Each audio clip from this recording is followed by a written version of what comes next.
Motho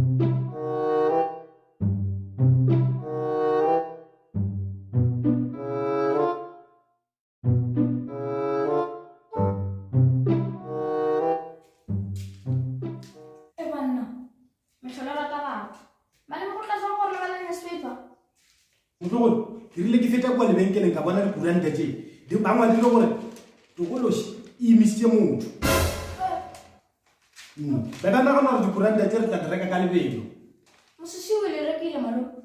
o ka tseba motlogolo ke rekile kuranta tse pedi gape dilo tse di re fa ditaba motlogolo gape ke rile ke fitlha kwa mosumong basetswana o nraka mosumong malobanyana ga a founa mo a di a di-fired bantse a nraka mosumong motlogolo jale ke mo ke tlo nyakana le mosomo Ano mo Facebook ba gona batho ba ka le thusang ka moshomo.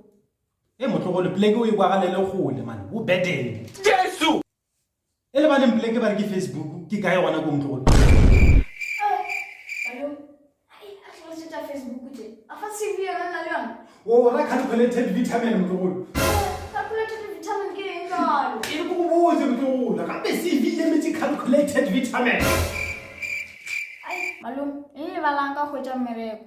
Ke be ke le tla dishele kgomo. Ya la ka le tsona le natso. Le tla dula ka mogaela le ballana le ka tsela lena ka matlho. motlogolo o ka se botse nna gore bang wena o jone kwa sekolong ba phasa wena o ye kwa sekolong yena dijo aowa batswadi ba bona ba proud ka bona Lena malo tshaka tsa go ntse ba phasitse ka tsana ko le tse botse. Wena le ke le bana o nae. what ngwana ba hai A re kgopela like ni subscribe tla le bona la botlhano le tla.